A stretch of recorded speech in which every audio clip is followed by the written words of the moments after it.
This is a short video on everything that I've learned on how to do hugelkultur in what I call the sandy south. So this is hugelkultur in the sandy south, installing a garden.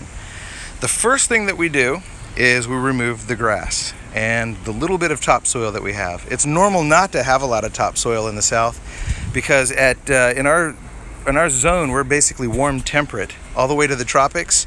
The soil never freezes, so the microorganisms never actually drive topsoil down any deeper than the surface. So it's always alive.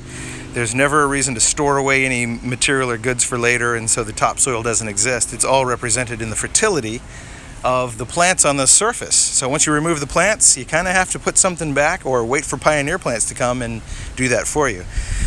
So we take the grass, and we're actually going to put it in its own pile, or two piles as you see in this video, because we're going to actually put that back in a certain layer later. These are the cowpeas that we grew locally last year. Those cowpeas are very productive.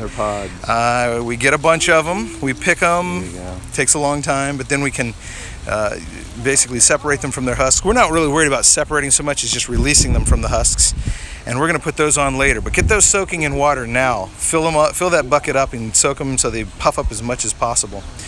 We go down about 2 feet, 18 inches. That's generally the feeding depth of a lot of trees. And so the idea is if you're going to have trees nearby and you want to feed them, go down 18 inches. But we're going to have 18 inches to 2 feet of topsoil when this thing's fully cooked down. We're going to put all kinds of branches, dried branches, green. We have coffee grounds that we've thrown in there. We have access to some really great manure, so we're going to put the manure in there. You'll see a little bit of pine here. We put this pine in here because it's extremely rotted already. It's the kind of stuff you can tear apart with your hands. Pine has antifungals in it.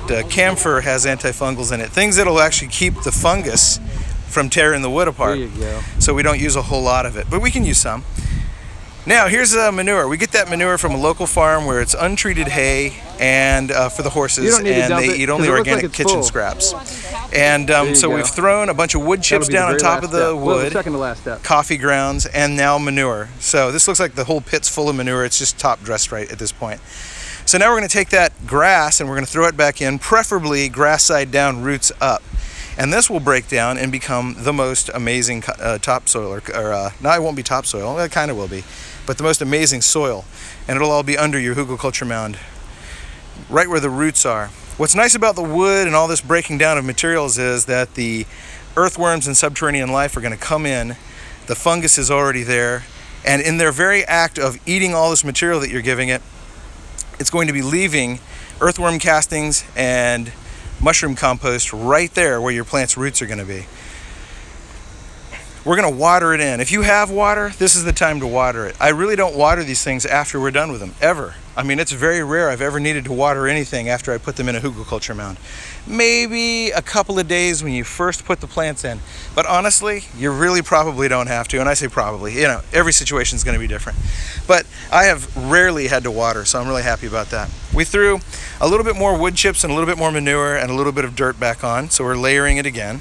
And here we are, we're going to send in the troops with a little bit of manure. This is our excellent manure. If you can't get a hold of the excellent manure, don't use it. It isn't really necessary.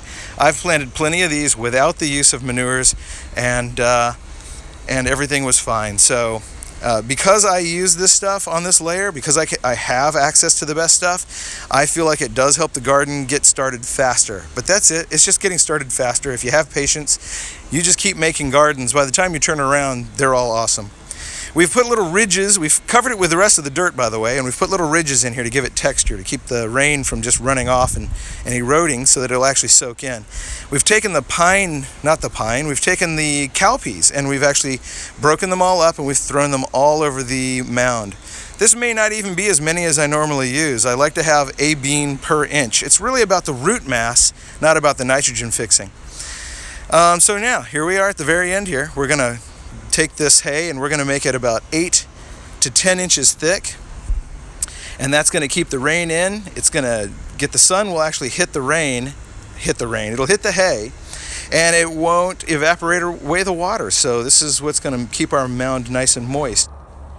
Now we're done with the Hugelkultur mound. We have thickly mulched a path around it at about 8 to 10 inches thick of wood chips, and those wood chips overlap the base of this Hugelkultur mound by about 8 to 10 inches. And this time next year, you might not even know that there are any wood chips there, but if you keep mulching it, they'll break down into beautiful soil that you can use on the garden later.